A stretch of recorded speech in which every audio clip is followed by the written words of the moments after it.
Welcome to the Reality Therapy Podcast, where the truth will set you free.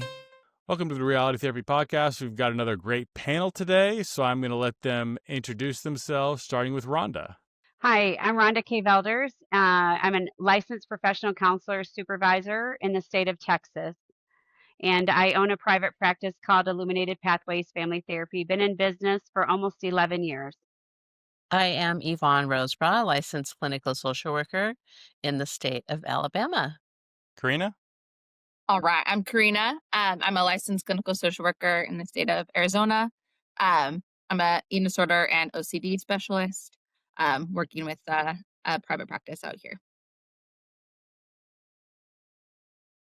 And I'm Tony. I'm a licensed professional counselor and clinical supervisor in the state of Arizona. And I own a large private practice here in Arizona called Stories Counseling that is dissolving December 1st. And I am starting Reclaim Counseling at the same time. So kind of what we're doing.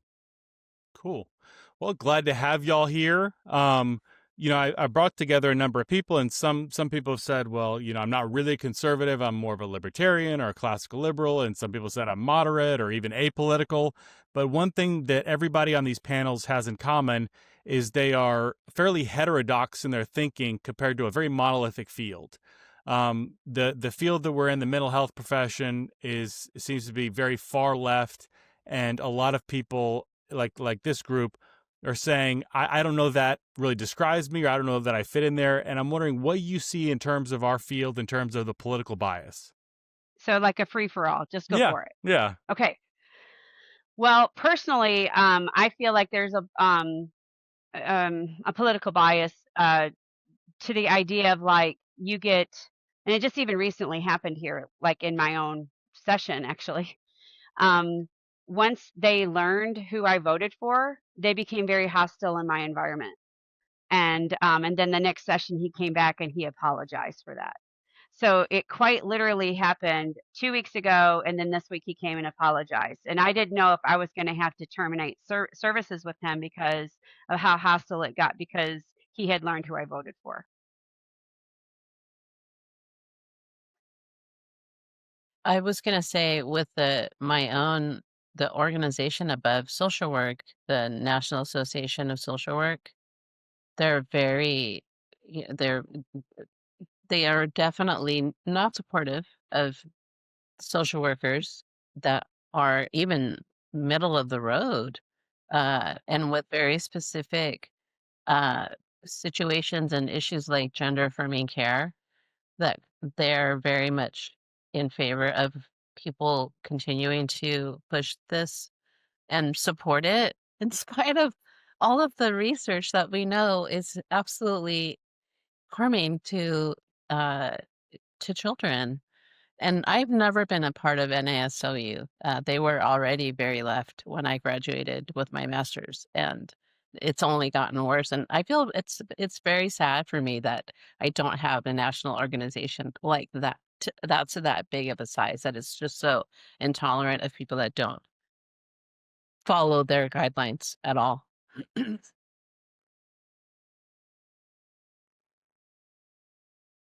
Yeah, I've seen it probably every place I've worked.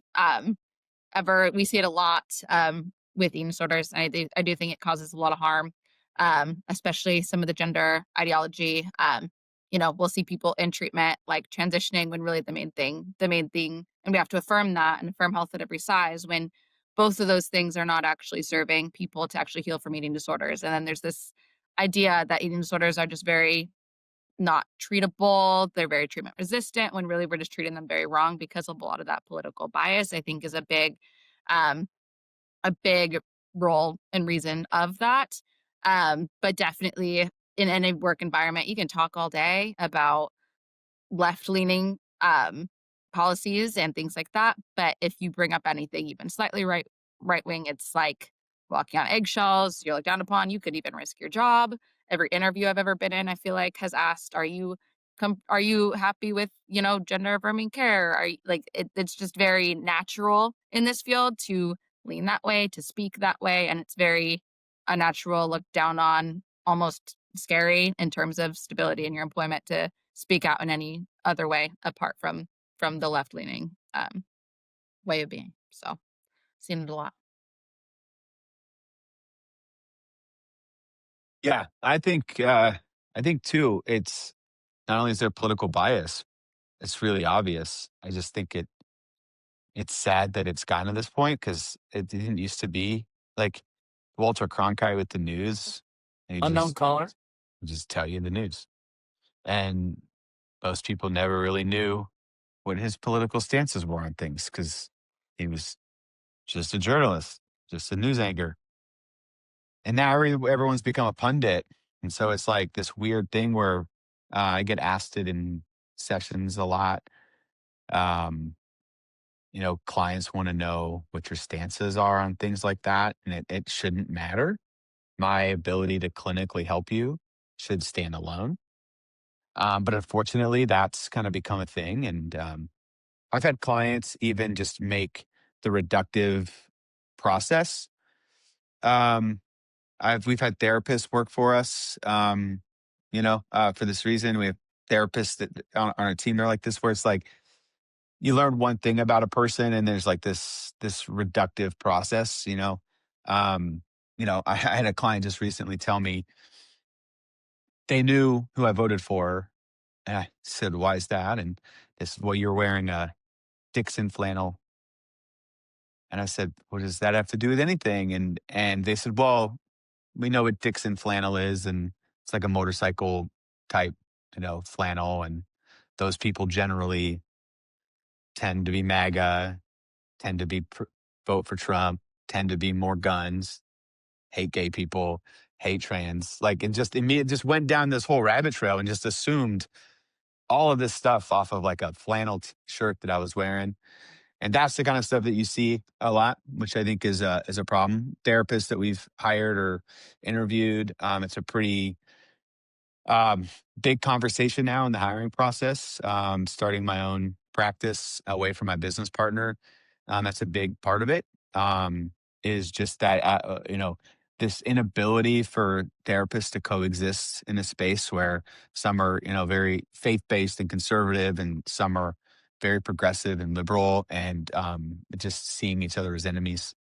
It's unavoidable, and so Yeah. it's really sad. Yeah, I got the assumptions from a photo that says, "For this boy we prayed." I have a photo of my son, says this for this child we prayed. And instantly a client just like instantly hostile the second they just saw that. And I'm like, I didn't really think that was saying much of anything. And it's just Yeah. sitting on my desk, but it's the rabbit hole that it goes down from there can be definitely telling for sure. Right. Wow. So this kind of gets into something that you touched on, Tony. I see probably every day I see screenshots from these various different therapist Facebook groups saying that you cannot be a conservative therapist. And, I get this mentality in grad school from textbooks, all the major accrediting bodies. Like, it's like we are a progressive field. We are devoted to social justice, all this kind of stuff. What do you make of this idea that you cannot be a conservative and a therapist? I answer that question Yeah. for myself. So, I was always a Democrat until I started working in a major hospital in San Diego, California, and within 6 months, I switched to Republican because I just saw the absolute waste of taxpayer dollars on people that could easily not be on Medi-Cal. And so I think I've pretty much always kind of been more moderate, growing up in a Hispanic family, and I have made it a point to, as a trauma therapist, those conversations never enter into my office. People assume that I have a client who's a nurse practitioner. She assumes that I'm a liberal merely because I'm a Mexican female. And I don't ever comment on her hatred of Trump, et cetera, et cetera. We just keep moving along and sticking to therapy. But having said all of that, working at this major trauma hospital in San Diego, California, that never knew my political views. I was social worker of the year in 2019. And I think that's hilarious because in general, the medical community is very left-leaning anyway. And they had no idea that they had voted a social worker who was deeply conservative at that point, the social worker of the year. My point being, I can be a conservative and also a Christian. Nobody has a clue, and my practice is full and thriving, and I love that. So, want to pause real quick and welcome Katie Kernodle. So glad to have you here. Could you real quickly introduce yourself, like name what your license is and where you're calling in from? Yeah, absolutely. My name's Katie Kernodle. I'm a licensed associate counselor, and I'm in the state of Arizona.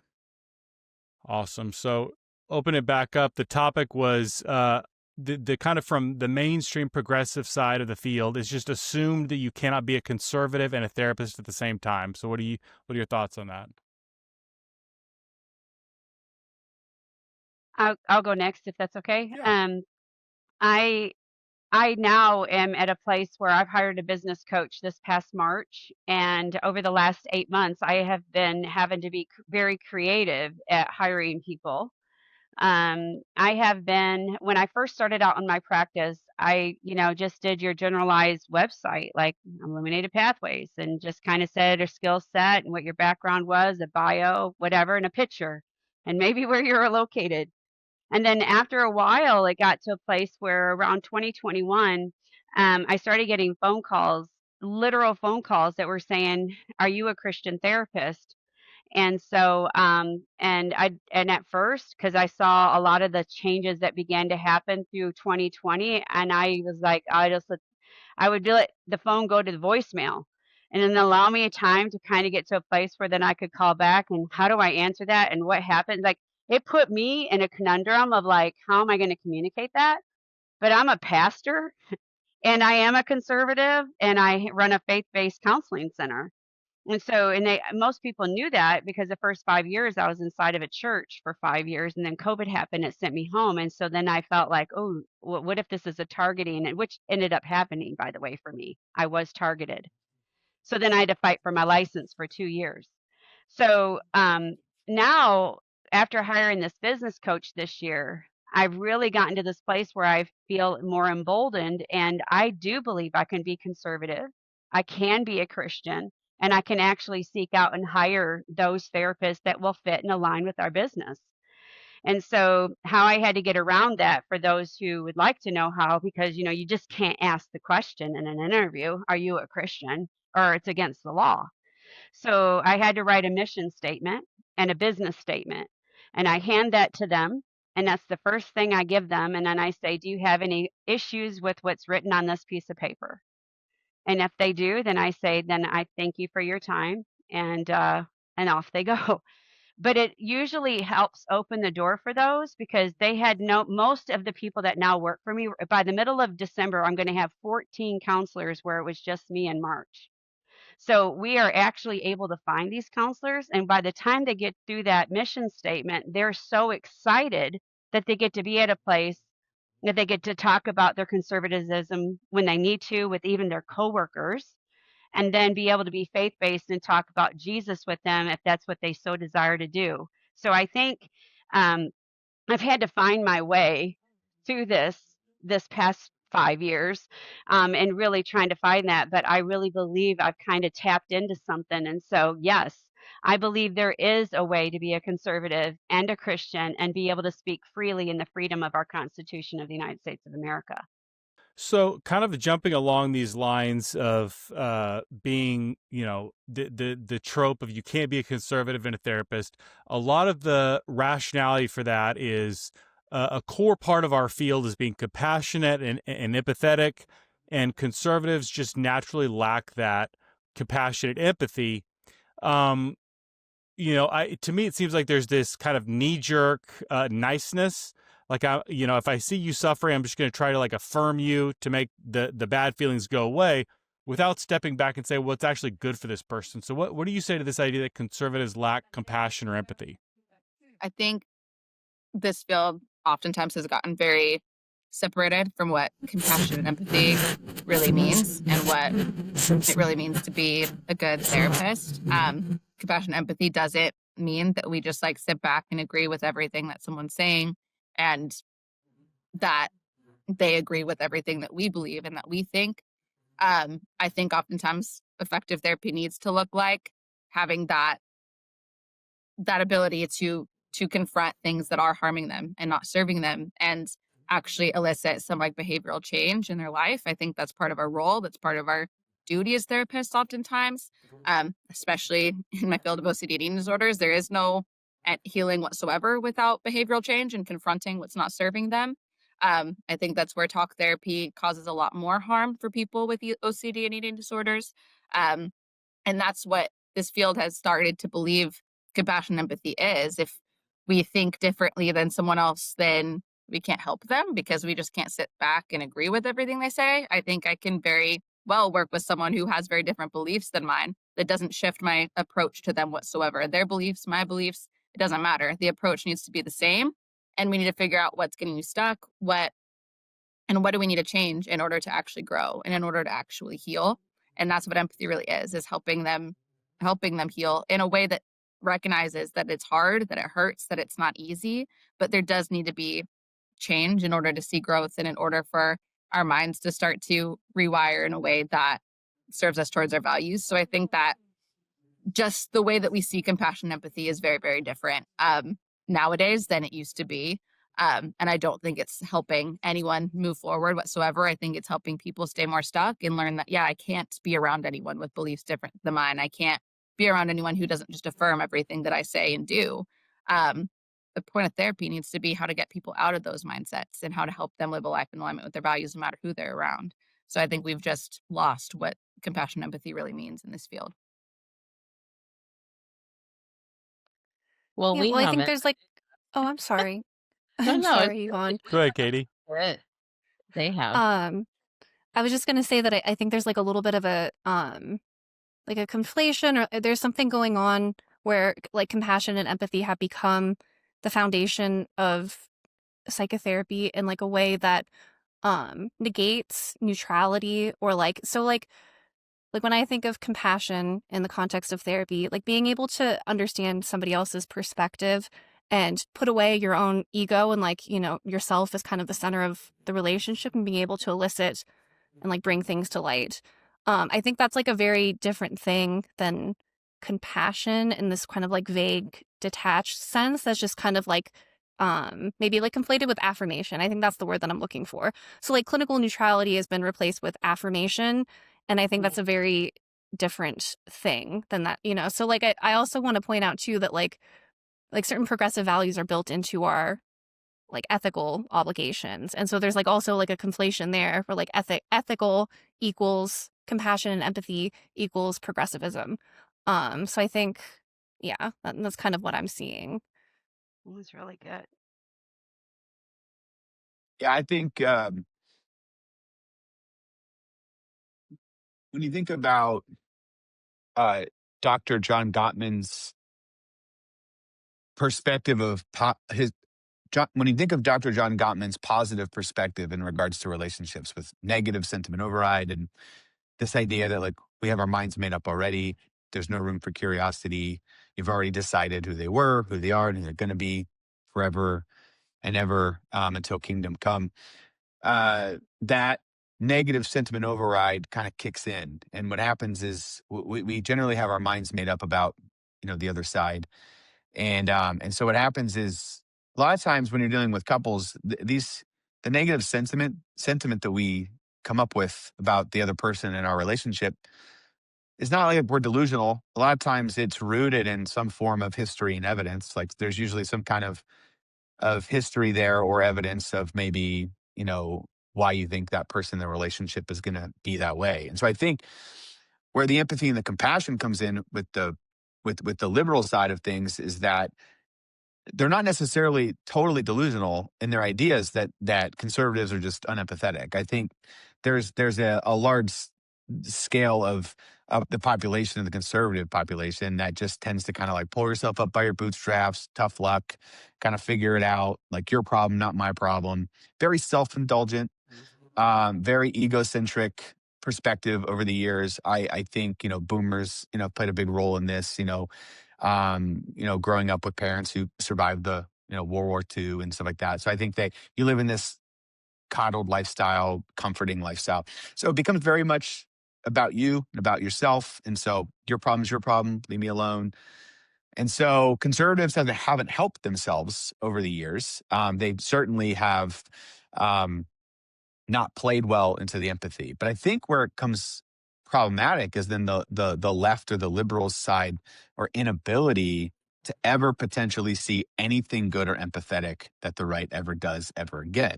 They've already decided that we're not. And what happens is now they have to overcompensate with that compassion, with that empathy. And Gadsad talks a lot about this when he in his book, The Parasitic Mind, when he talks about suicidal empathy.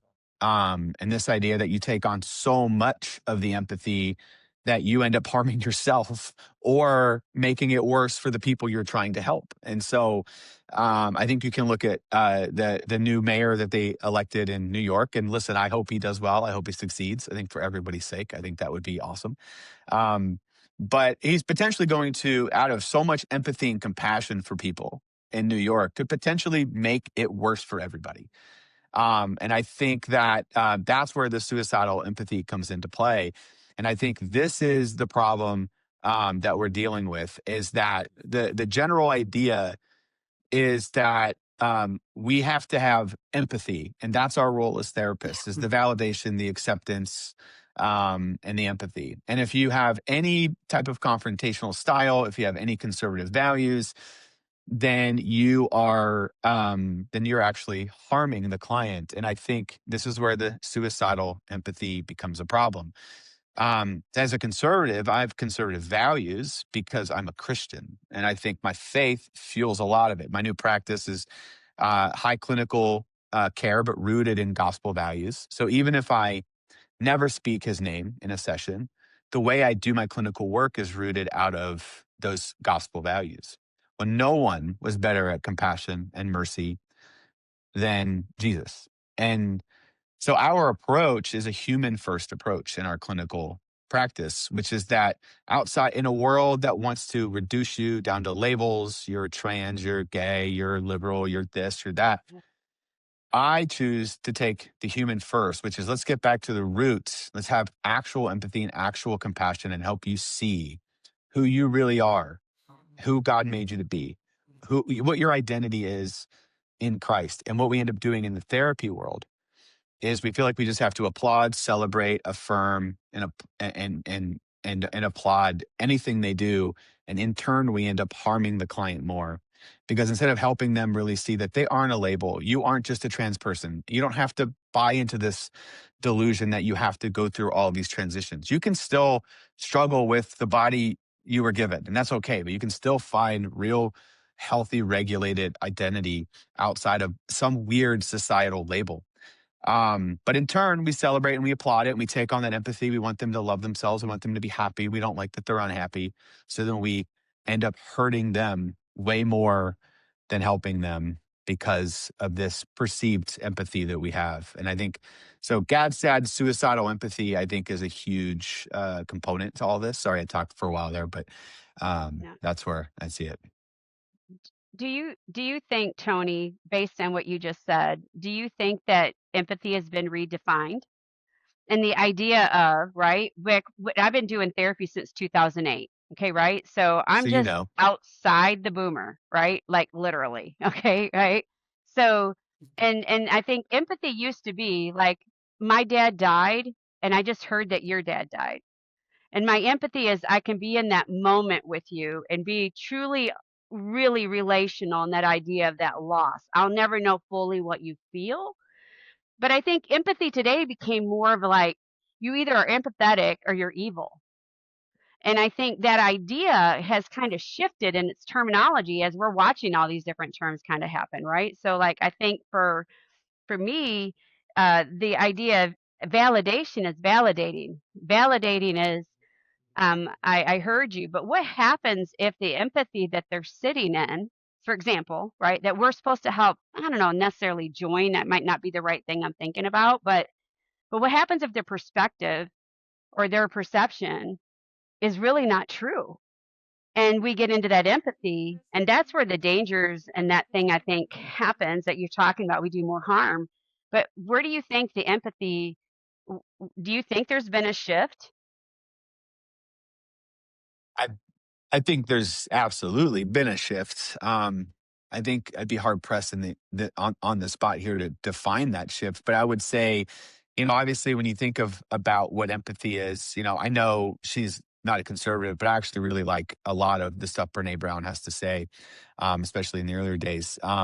And she describes, empathy, as this ability to kind of not look down at someone in a hole and kind of go, ugh, that sucks. You want a sandwich is what she said. Right. But Yes, it's that's that good. empathy is actually crawling into the hole with them, getting on the ground with them, looking at them in the eye level and saying to them, what'd you say? I don't even know what to say right now. I'm just really glad you told me or something like that. So it's like this idea of like, I can feel what it's like to be in this hole because I'm in here with you.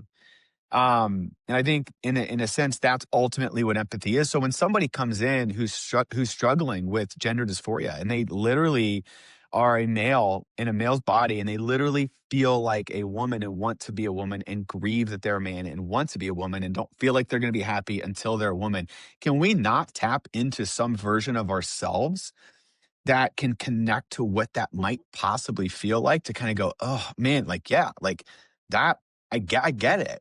Right. Mhm.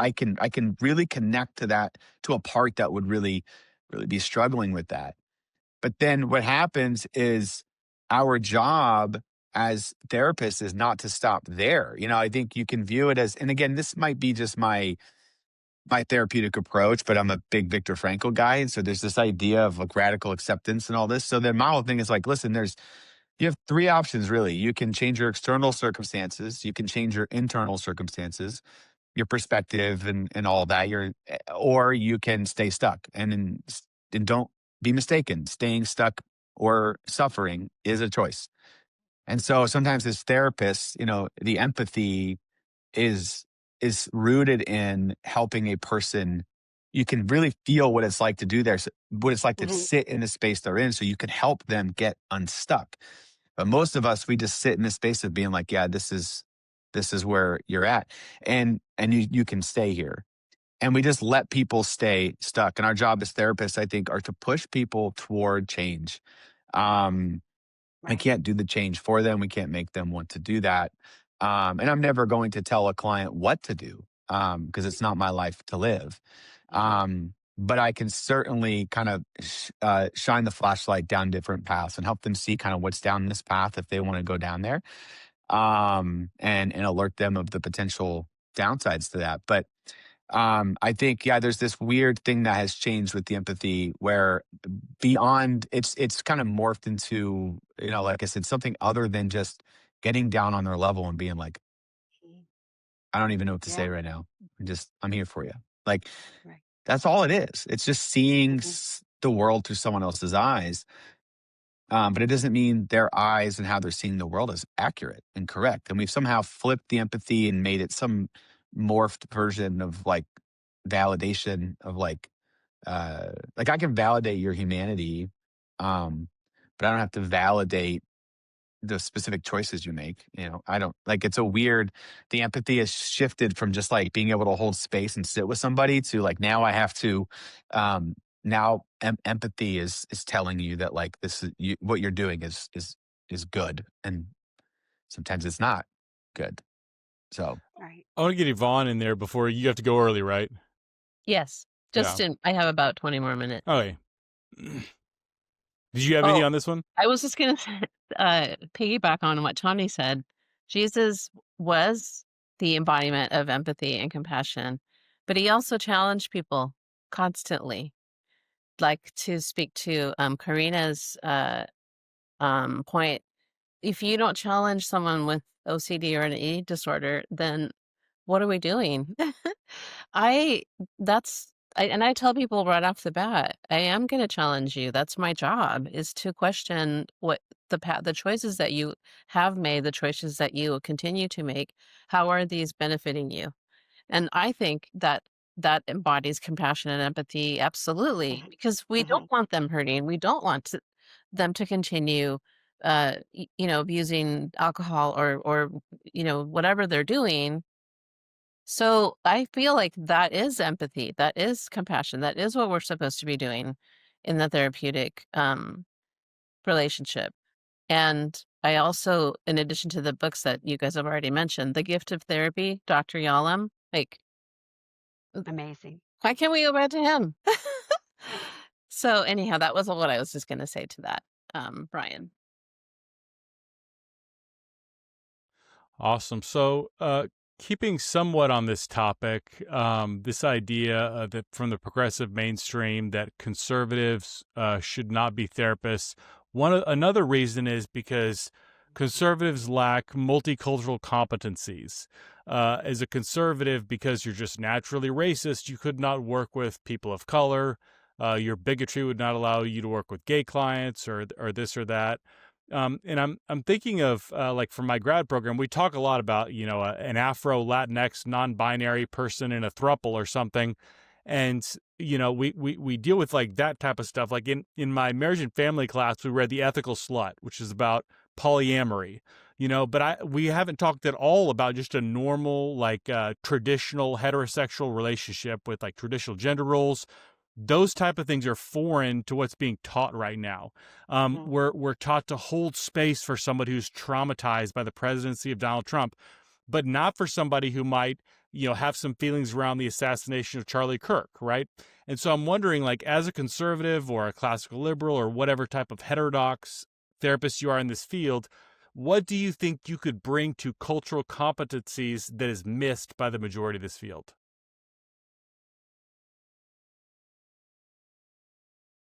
I think a lot of Christians are terrified to seek counseling. In today's world of counseling, for a good reason. I'd be terrified to seek counseling for my son, especially with being on some of the therapist Facebook groups that I'm on. It's like, so we can only have cultural competency in one way. Like, what about those people who were traumatized by the assassination of Charlie Kirk? What about holding empathy and space for people that cry out to God on their knees every night in pain and suffering? And so I think it's like, we can't be one-sided of like, you can't be culturally competent and also I can never work with a Christian or conservative client. The second, I've seen so many posts of like, the second this client started talking about Trump, I couldn't even work with them. I'm thinking about terminating. And it's like, well, where's your cultural competency then too? And where's your assumptions of us? Like, just because of who we voted for, that 100% takes away our capacity to care for people of color, of different cultural descents, different struggles that they're going through. It just doesn't honestly make sense. It sounds like they're just making things up again to just try to make Trump or one party look bad before they actually even know the work of the person. And I think if anything, they are really struggling a lot, especially the ones who really do push that stuff out. Like, they can't work with a client who's Christian. I see that more often than I can't work with a client because they're of color. I see that way more often. I don't think I've ever seen that, but I've seen multiple posts about I can't work with this client because they're Christian, they're conservative, things like that. And so it's like, really, we need to do some more education for some people on what cultural competency really is, and recognize it's not just a one size fits all. It's not just one lens, and we can't put people in a box. Yeah, Trump's policies around deportation and things like that might be different. Liberal, very liberal presidents have had even stronger ones before. So what does that have to do with our view? They take everything into such a little box, and cultural competency is so much more than that. I'll say too. I think. Listen, all right. Cultural competency is probably the stupidest thing I've ever heard in my entire. What are we talking about? I live in suburban Gilbert, Arizona. Do you know how many Black people there are here? Not a lot. You know how many liberal people there are? A lot, right? But it's like, what are we talking about? Cultural competency is part of the therapeutic rapport building process. I am not Mormon, and I have a lot of Mormon clients, a lot of them, right? A lot. Very, very many. That's probably like culturally, probably the thing that I encounter more than anything.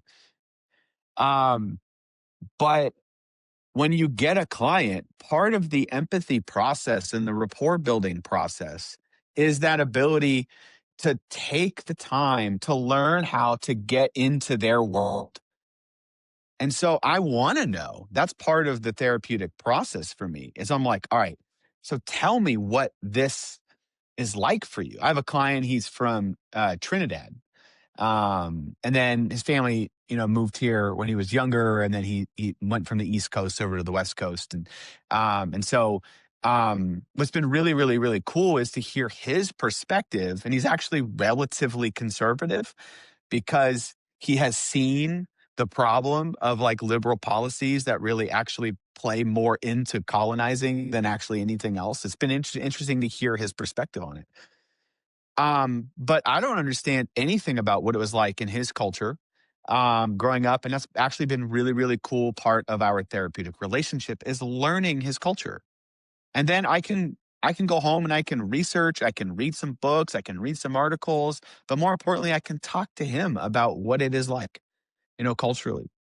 I had a client who was Hispanic, and like I didn't know this until I was working with the client, and I learned a lot about it. That apparently in the Hispanic culture, moms really, really, really like the sons more than the daughters. That's like the joke that my client was telling me, that like the sons can do no wrong, and they're always really hard on the daughters or something like that. And so I was like learning some of this stuff, and I go, that's kind of fun. That's part of the empathy. So this idea that I can take a course, I can read a book, and I can like learn cultural. I can just like learn how to meet with a Native American.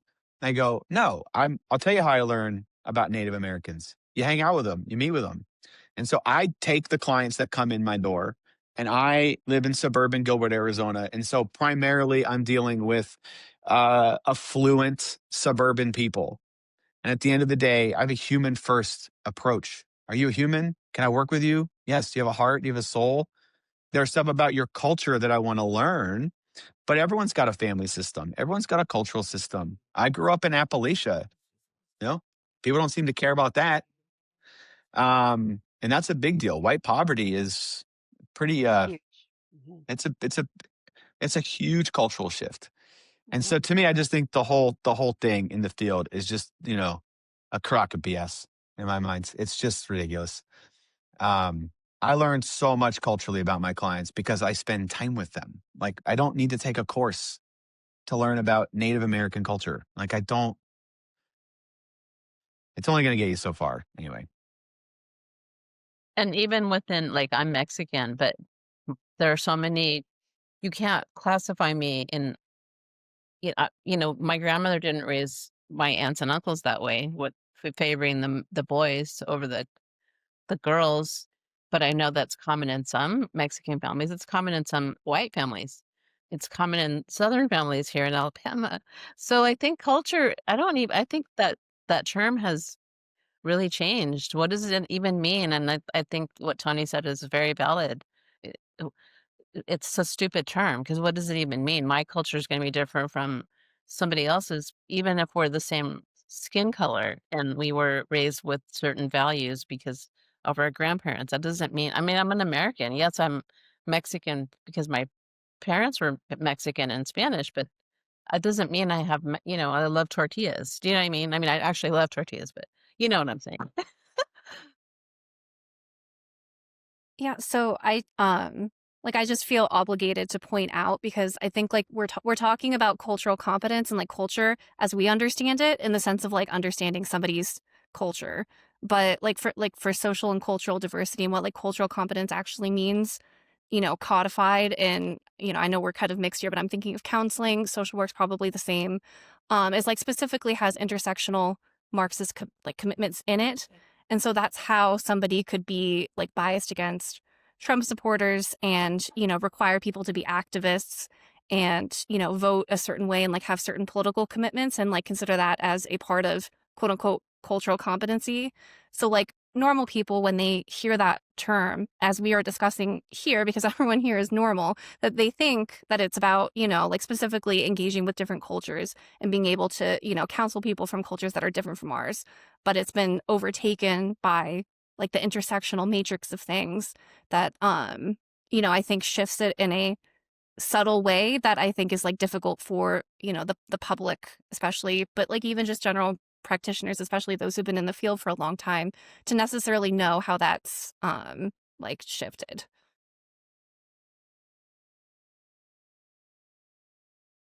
I'd like to add a comment. I just kind of have a little bit of a different addition to the idea. So as pastors, you guys know, like pastors tend to do some counseling, right?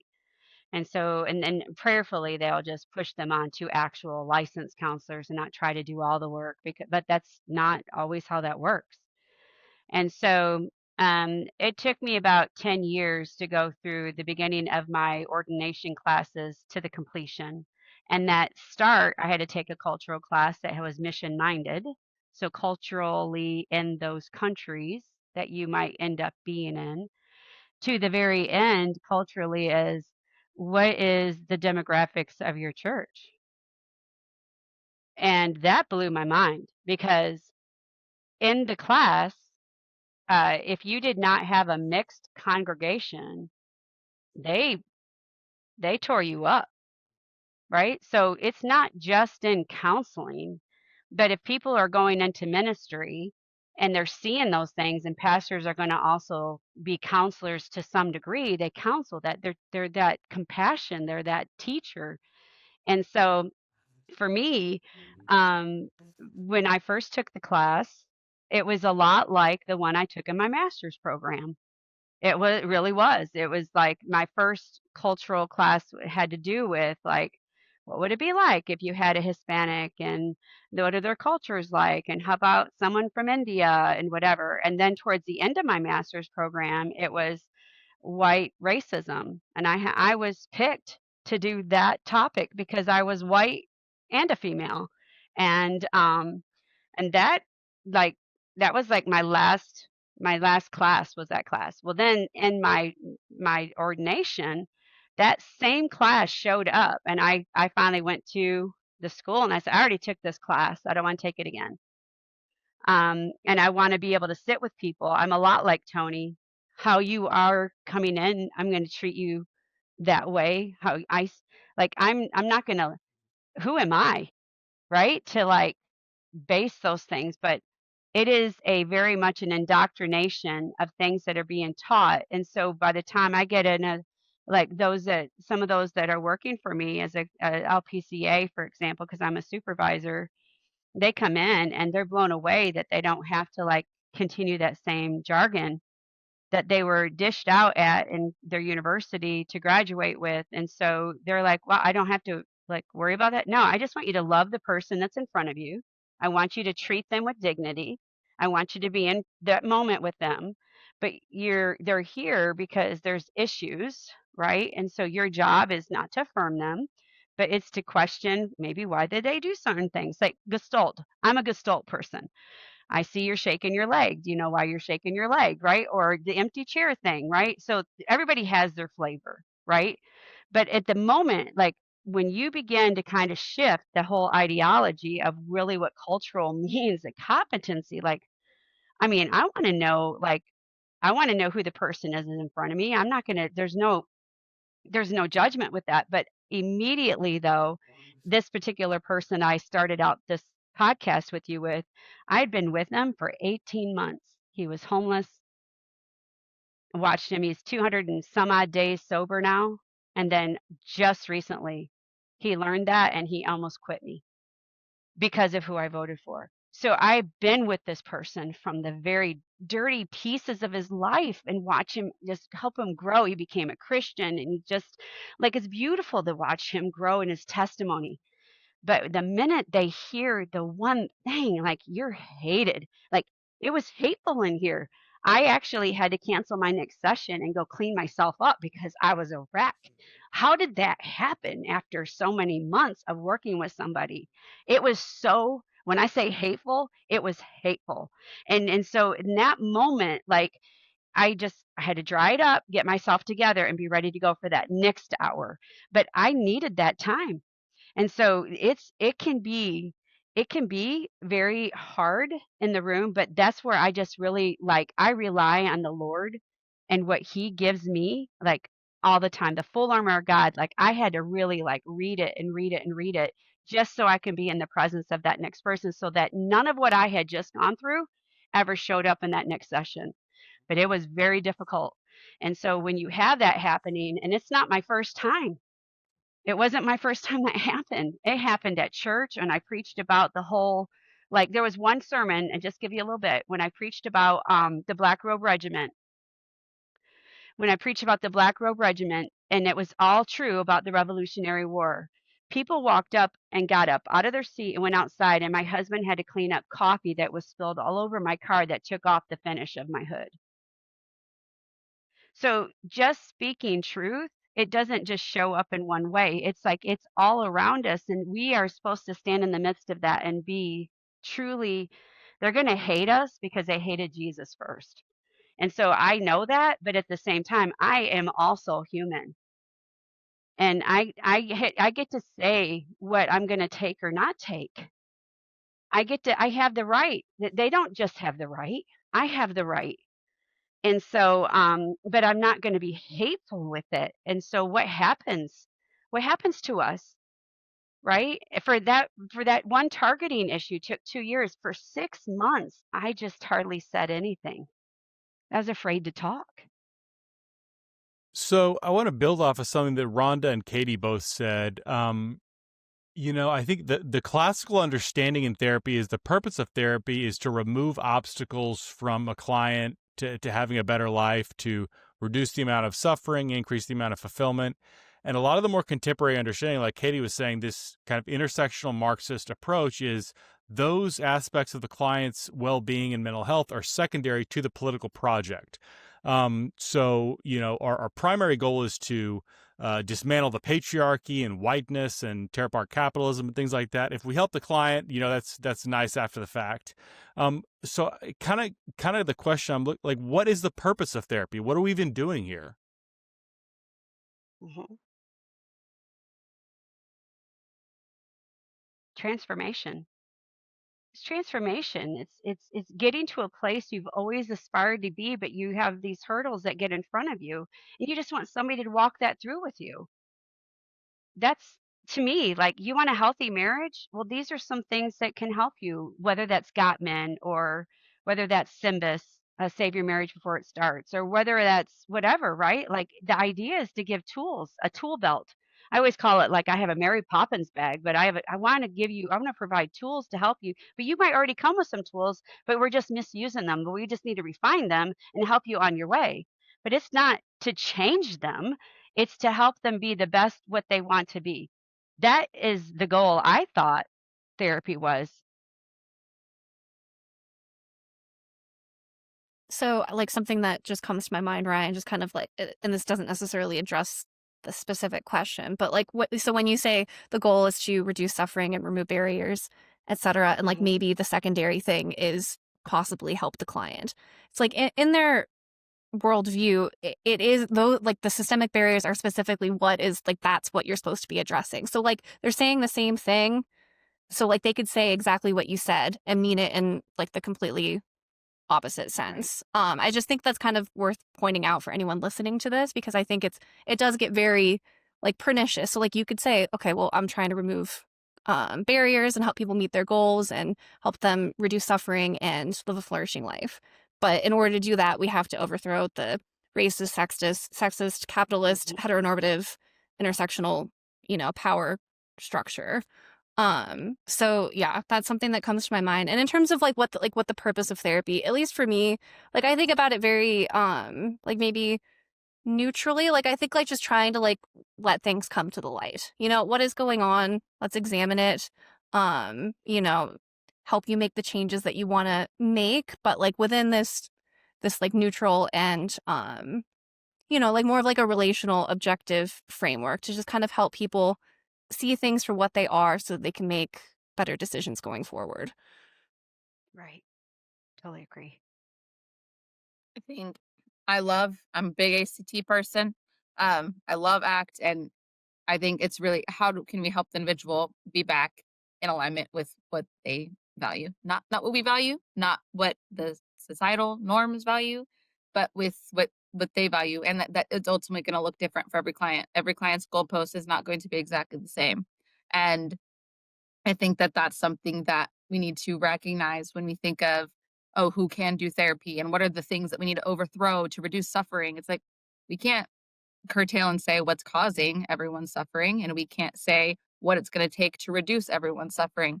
Yeah, to a certain extent with addiction, we know they need to not do the drug if that's causing them their suffering. But what they do instead, that's going to look completely different depending on the person. What their life looks like apart from drugs is going to look different depending on the person.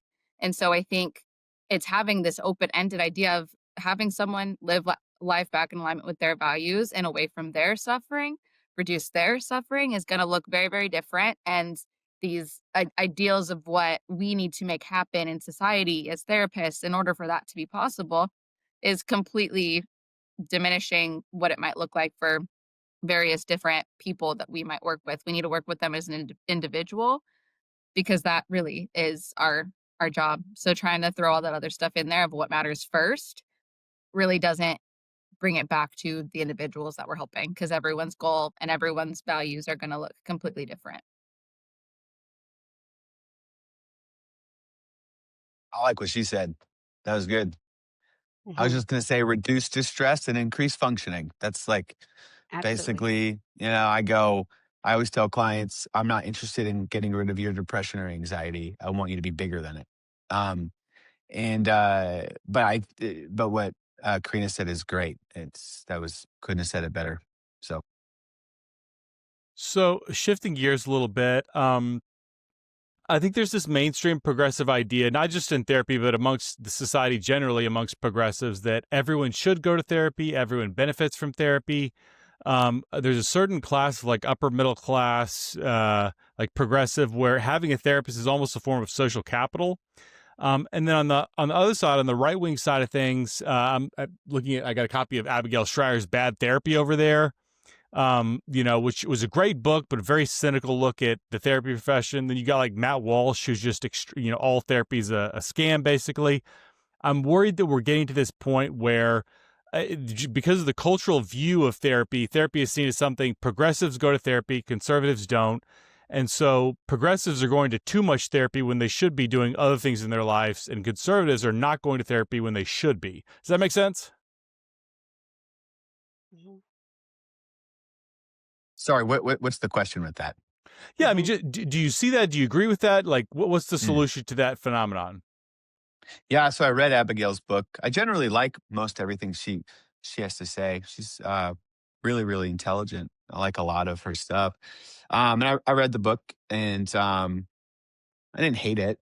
Uh, overly reduct, overly re, uh, can't speak today.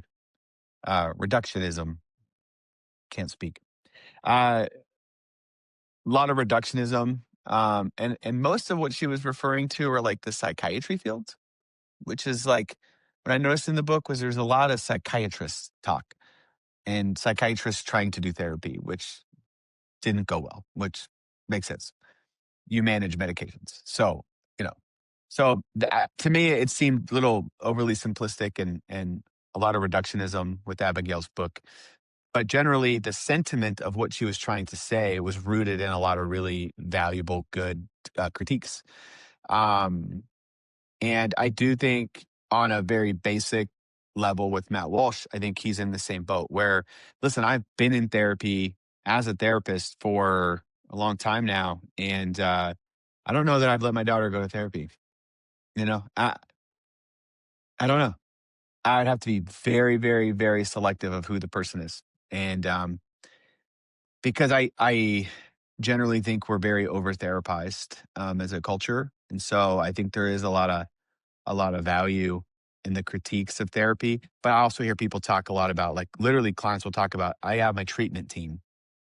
And I'm like, generally ones with like eating disorders will talk about that too, because they have like their dietitian, and then they have their like this, and they have that, and they have the know someone specifically for OCD, and then we're doing EMDR with this person, and then they're doing ketamine with this person. So it's like very odd that I see with that. So I definitely do see it in the field. I think the critiques of therapy being a scam or being harmful is probably more accurate than the ones who are critical of people who don't go. So I don't think that therapy is for everybody, and I don't think that therapy should be forever. Um, I agree. so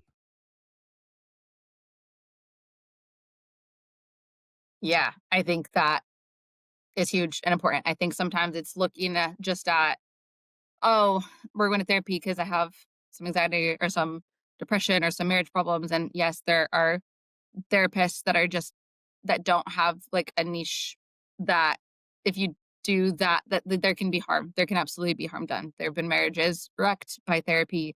Um, there's a lot of affirmation, especially in teens, of things that maybe should not be affirmed. Yes, gender affirming care is one of them, but I think even, yeah, your mom sounds terrible. That's a terrible thing for your mom to do.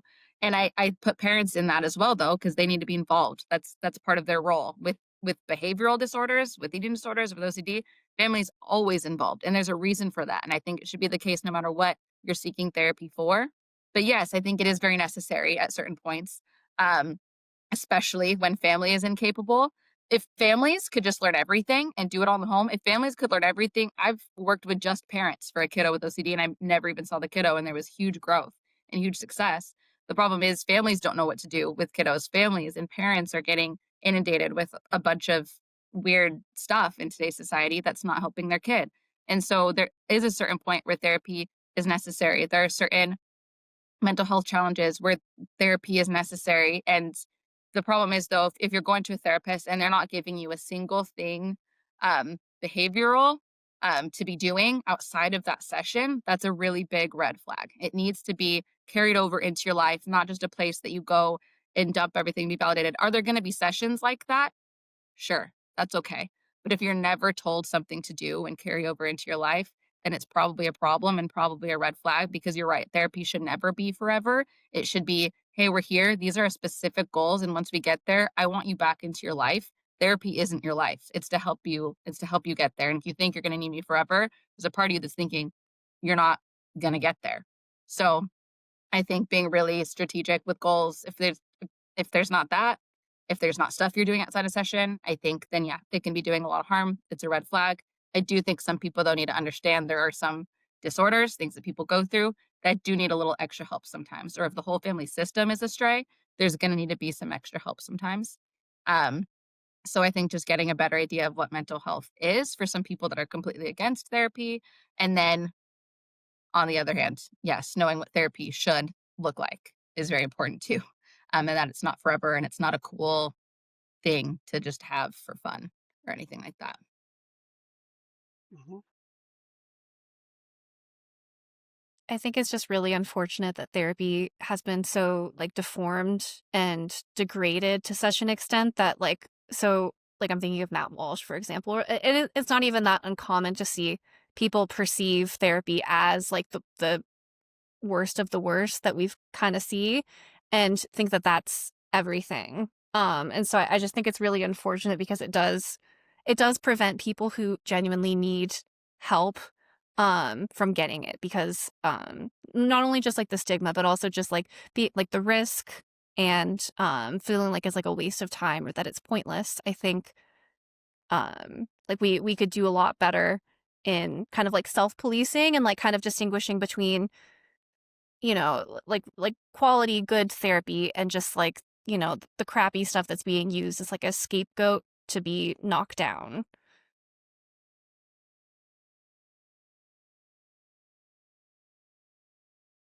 I just go back. Everything that's said, I agree. And that idea that, I think if you can put a pen in their hand and give them tools to work on, that they can then go home and exercise through the time you see them the next time. And you're always evaluating how they're doing from the time before, so they can also see the measurable growth. It's critical. And that's oftentimes what I hear when people have had two or three different therapists, and by the time they get here, they are amazed at how quickly they are done. And so we celebrate with a graduation. I always tell them that I'm foreseeing you're graduating out of therapy. And it's a celebratory piece to help them realize that they have something to look forward to. And this goes as fast as they need it to, but it does it in a way that's very methodical, very thought out. We're agreeing and we get to those places, but not all things not all things are trauma, not all things. Sometimes it's just a career change and they don't know how to adjust. So I think many times, like, my niche is sexual assault. So that's what I've been doing since 2008. Not all of them are going to come through my door that way. So they're not going to all be treated with that kind of idea, but it's the idea of being able to master a skill set that can touch each person that walks in front of you or sits in front of you and hearing them completely, and then making that plan together. So I love this. This was great. I think it's interesting. You look at the therapy is mental health, I guess, in general, but therapy is at an all-time high in terms of attendance, participation, and stigma. So it's got the best stigma, the best reputation it's ever had in terms of like acceptance, of it being something that is uh, viewed as like a positive thing. Participation's at an all-time high. Like I said, yet some of us could probably argue that our society is more mentally ill than they've ever been. I, you know, I don't know. I don't know what that says. It's probably more anecdotal than anything. Some people would view it as like you look at like a Simone Biles who steps away from the Olympics for her mental health. Is that good? Because she's like aware of her mental health and it's more important to do that than it is to win a dumb award. Or is it more of a sign of just how weak we are? I don't know. I think I'm still wrestling with that. I generally tend to think that we are more over therapized than anything. I think, there's a reason why we are as mentally unstable as our society is. And I think that I know correlation doesn't always mean causation, but I think it's hard to kind of ignore that in line with how popular and trendy therapy has become. So, So, last question that I would like y'all to answer is mental health has become like that term has become such a buzz phrase to almost lose its meaning. As a group of heterodox therapists in this field, if you're speaking to the public, the general public, what is something you think people should know about mental health that they generally don't, or is not talked about enough, I guess?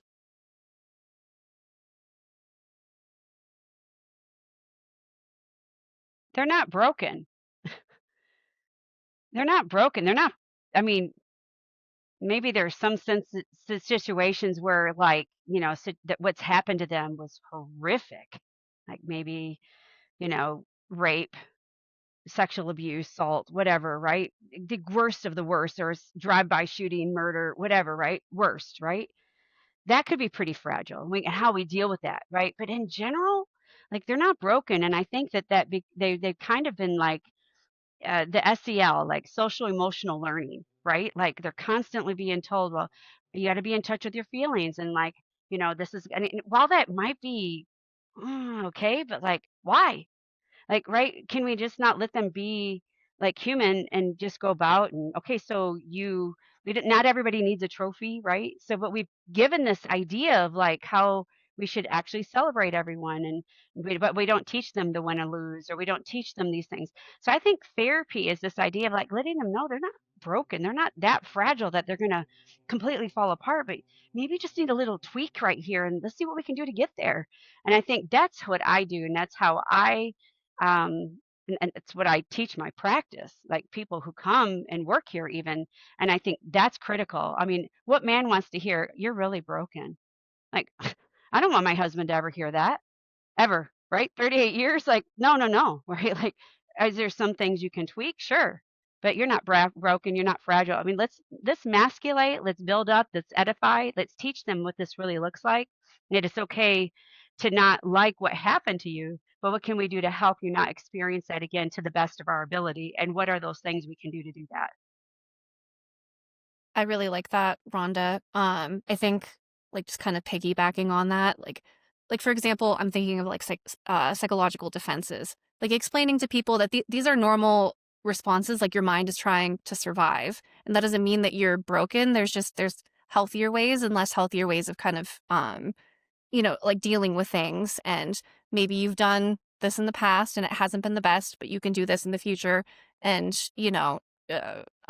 change things. So I think like, just kind of following what Rhonda said, because I really liked that, is that the fact that you have like certain challenges or certain like maladaptive coping things, certain personality issues, relational patterns, like none of that necessarily like means that there's something like fundamentally um different or broken about you. It's just the human mind reacting, to these various things oftentimes. So I work, a lot with like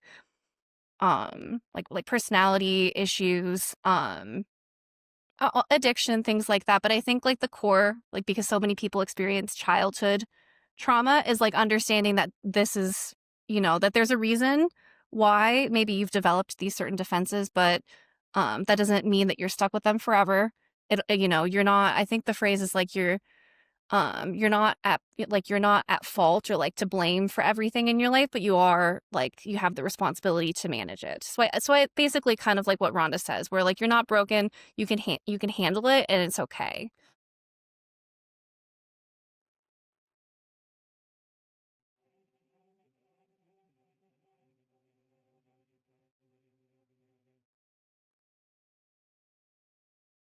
Let's see. That's a good question, Ryan. So let's see. I would probably say that our culture has confused trauma with discomfort. And I think when dealing with mental health issues, one of the most underrated skills or one of the most underrated things that a person can acquire um, is endurance.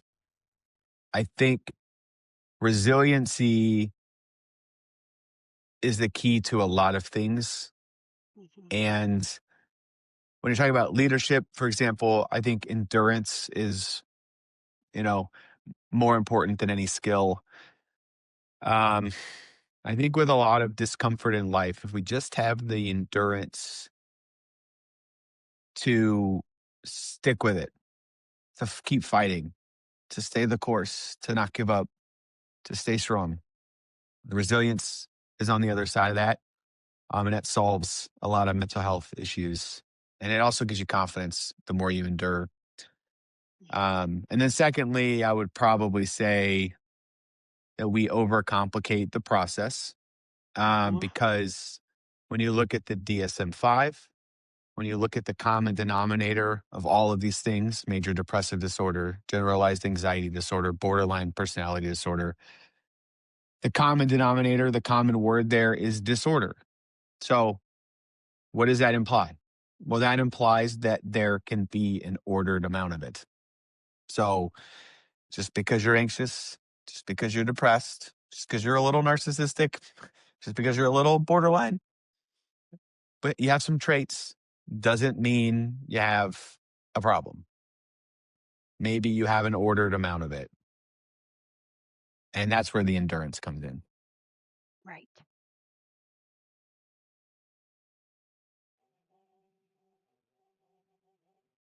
That was perfect. I don't have too much more to add to what any of you guys said. I love that a concept of it doesn't mean brokenness. It doesn't, and that, I mean, obviously, I think with working with OCD and eating disorders, I love endurance and tolerating discomfort. And I think that is such an important skill for, and I guess if we talk about everyone needing therapy, not everyone needs therapy, but I think everyone can learn that skill. Absolutely.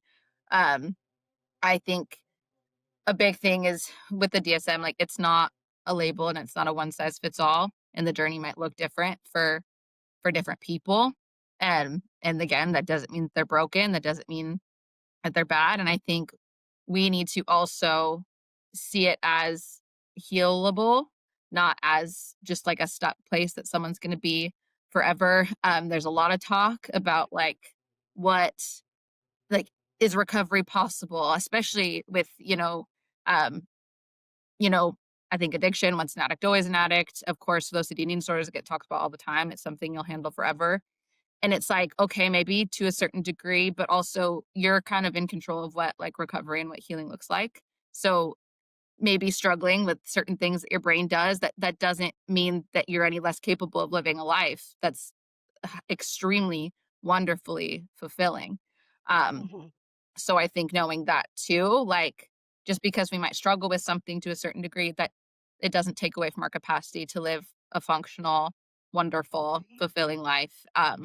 And I think that's really important for people to know in this world of labels and can you be recovered and you'll deal with this forever, and all these providers and your treatment team telling you this, it can just feel exhausting. And then the second with teens, the second they get a little escalated, a little distressed, boom, they're right back in a really traumatic environment when they're hospitalized and then put in their 5th residential. And we need to know as a society, not just as people struggling with mental illness, as the society as a whole, families, support systems need to know that it is healable and that we need to help them build that endurance. We need to help them tolerate that discomfort instead of just reacting in fear and sending them off to something else that's going to be traumatic, or blowing them off, which will also be traumatic. We need to be part of that process too as a society, knowing that it's not a one size fits all.